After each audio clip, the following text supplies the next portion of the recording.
Okay, fight fans, welcome back to Fight Week Roundup for the last week of May 2014. So we got a quiet but busy week this week. The first thing I want to bring up, support local talent.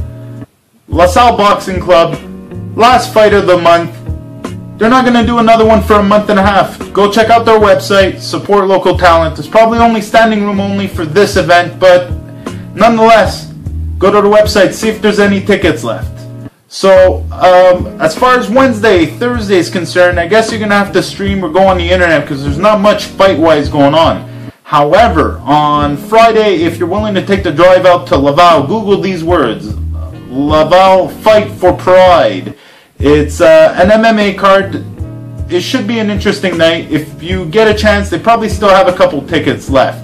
So now this fast forwards us to Saturday. Now Saturday is the reason why it's going to be busy. So as far as MMA is concerned, you've got a double header. Now the UFC is going to be doing a lot of double headers this year. It's going to be 4 or 5 of them.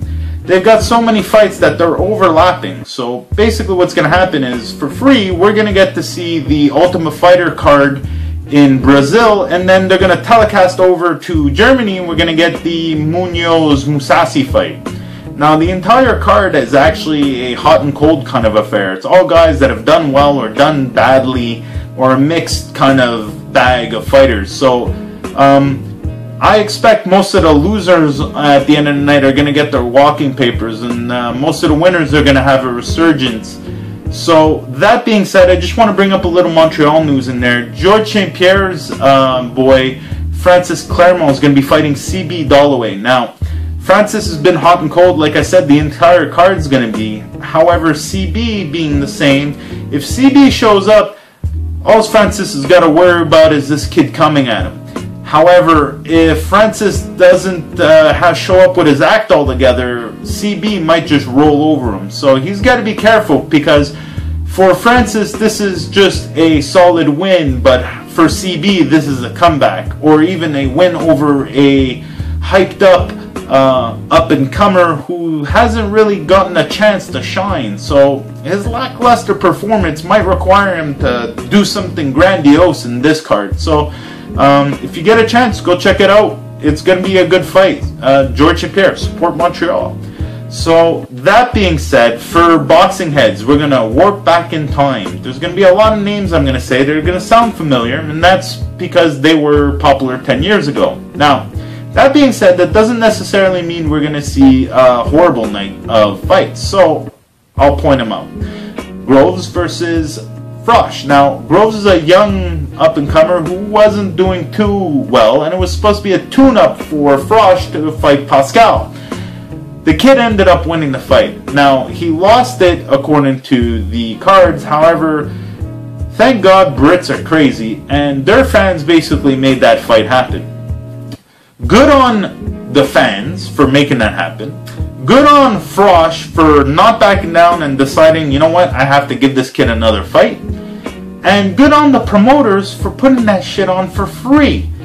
The entire card's for free on TV. Now, we're probably going to have to wake up a little earlier or stream it a little later. However, imagine you're in England and you're flipping around the TV. You got a Groves Frosch fight on TV for free.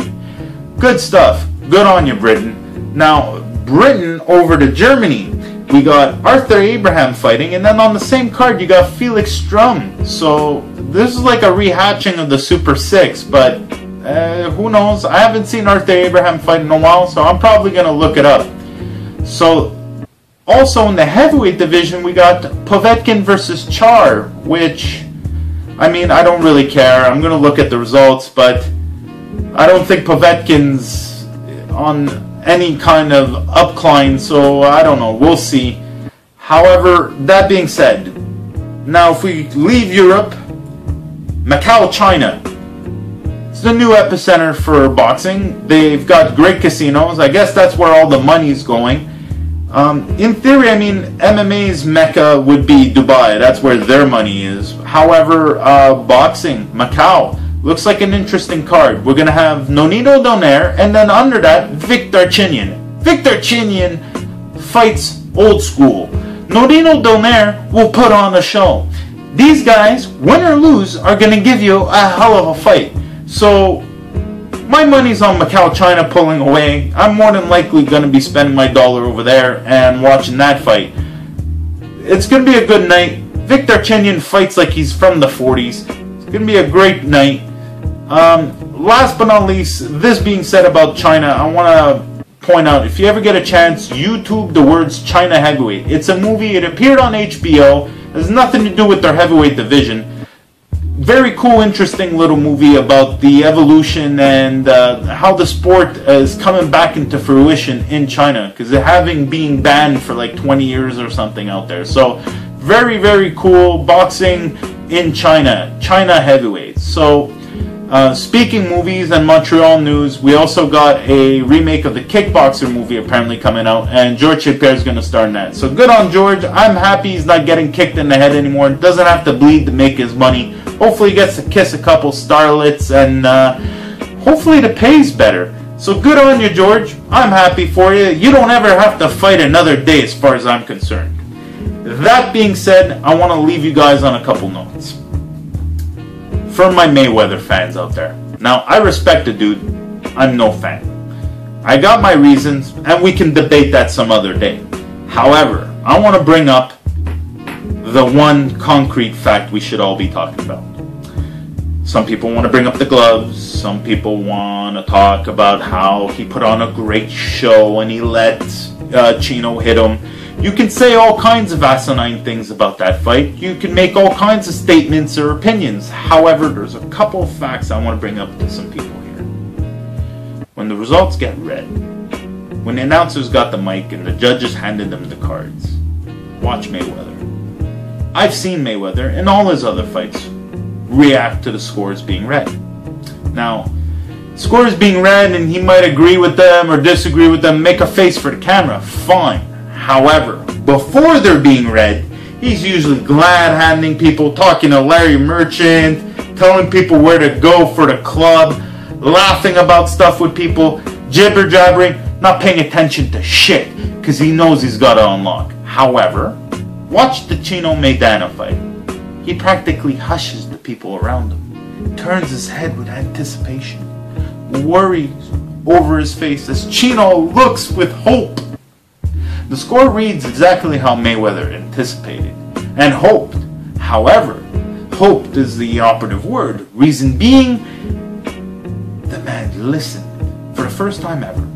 He listened with intent, which indicates fear. So if there is a small amount of fear, now you could reason all kinds of reason for this fear. Crookedness, stealing, bad refs, judge went blind, fix being in, what have you. However, Mayweather for once wasn't 100% sure. That being said, boom! Revelation. There is a chink in Mayweather's armor. Now, Maidana may have shown us a bit of it, and without making this video a 10-minute thing, there is obviously a few dudes out there that may have brought a more of a fight than other people want to say they did to Mayweather. However, I don't think Chino won that fight. I don't think Mayweather lost control of that fight at any point. But I do think he wasn't sure. So that being said, fight fans, that's it for me this week. You can always hit me up on Manny MTL. I want to point out, I also got 2 articles I'm writing. I got a little Fight Dope article and the White Whale, which is Mayweather. So check me out on Twitter, Fight Week Roundup. That's it for me, guys. I'll see you guys next week.